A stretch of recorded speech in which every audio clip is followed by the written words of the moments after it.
Positive adjective, adjective आए ना मतलब समझो ना, आप ये समझ लें कि जो है वो ये नाउन के बगैर जो है वो नहीं आएगा, ठीक है ना, कोई चीज़ आएगी ही आएगी साथ में। जैसे माई, ठीक ठीक, जैसे माई बुक, अवर जो है वो our book, your book, his book, her book, its, ठीक है, देयर। तो ये चीज़ें होती हैं। फिर पॉजिटिव प्रोनाउन है, फिर रिफ्लेक्टिव प्रोनाउन है, फिर positive adjective can not stand alone. मैंने ऊपर ही बताया था कि सब्जेक्टिव पॉजिटिव एडजेक्टिव जो है ना कभी भी अकेला तनहा नहीं आता। They are followed immediately by a noun, हमेशा पीछे एक नाउन आएगा, इसम आएगा। पॉजिटिव एडजेक्टिव किसी नाउन के बगैर इस्तेमाल नहीं होते। एडजेक्टिव हमेशा नाउन की तारीफ करते हैं। जैसे हिज ब्रदर हिज कम, अब हिज तो था, हमने ऊपर चार्ट में भी पढ़ा कि भाई जो है वो पॉजिटिव एडजेक्टिव है, लेकिन इसके पीछे देखो ब्रदर आया, his brother his come, your sister is absent. तो फुकरा नंबर 1 और 2 में हिज और यूर के बाद नाउन लगाना ज़रूरी होता है। ये दोनों अल्फाज किसी नाउन ब्रदर और सिस्टर की तारीफ करते हैं, तो ये याद रख लेना। अब पॉजिटिव प्रोनाउन, तो ये अब पॉजिटिव एडजेक्टिव और पॉजिटिव प्रोनाउन में भी आपने थोड़ा जो वो डिफरेंस समझ लेना है कि क्या फ़र्क है इनमें। तो वो क्या था कि उसके बाद नाउन इमीडिएटली आता है और अकेला नहीं खड़ा होता, अकेला अल्फाज यूज़ नहीं होता। और पॉजिटिव प्रोनाउन में क्या होता है, positive pronoun can stand alone, ये अकेला आ सकता है। And they are not followed immediately by a noun, मतलब इसके पीछे में नाउन लगाने की ज़रूरत नहीं पड़ती। पॉजिटिव प्रोनाउन नाउन की तारीफ किए बगैर इस्तेमाल हो सकते हैं। दिस अम्ब्रेला इज़ हर्स, अब जिसके बाद हमने कोई ब्रदर सिस्टर नहीं लगाया। यूअर्स इज़ नॉट हेयर, ठीक है ना, यूअर्स के बाद हमने कोई चीज़ नहीं दी। तो अभी यहाँ पे नोट करने की चीज़ ये है, the forms yours, ours, hers, its and theirs have no apostrophe.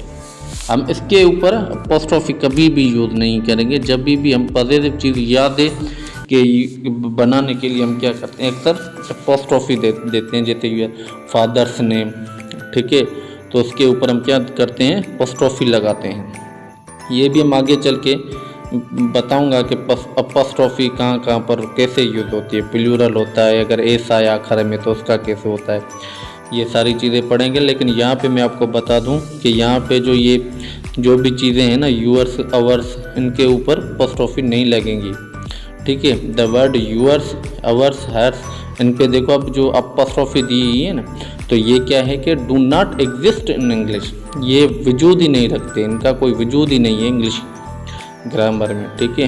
तो ये याद रखना। अब ये नीचे देखो दिया हुआ कि इनकरेक्ट है ये, यूअर्स, आर्स, हर्स, दियर्स, इसमें अपोस्ट्रोफी नहीं लगती। इनका बाकायदा जो है ना वो ये ऐसे ही होगा, यूअर्स, आवर्स, हर्स, दियर, क्योंकि ये ऑलरेडी पॉजिटिव हैं। अब इसको आप क्या पॉजिटिव बनाएंगे, ठीक है ना। तो इस ऐसे है, the form it's is used as construction, ठीक है, ऑफ इट इज और इट हैज। तो अब ये इट्स का भी थोड़ा आपने देखना है कि लेकिन अगर इट्स में अपोस्ट्रोफी लगी हुई है ना, तो ये इस सेंस से, पॉजिटिव सेंस से नहीं बन रहा, ये कंस्ट्रक्शन है जिसका सेंस बनता है इट इज़, ये है, या इट हैज़, या इसको है, ठीक है ना।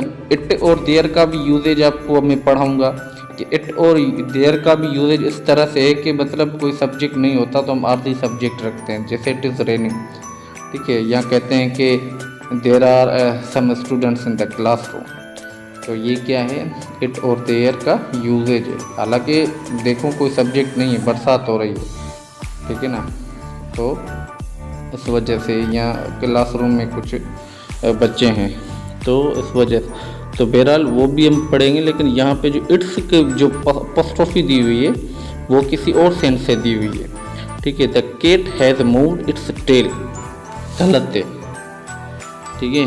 The cat has moved it's tail, its मतलब इसकी टेल, बिल्ली की टेल, पॉजिटिव एडजेक्टिव, ऊपर हमने पढ़ी है ना पॉजिटिव एडजेक्टिव, इट्स इसकी, ठीक है।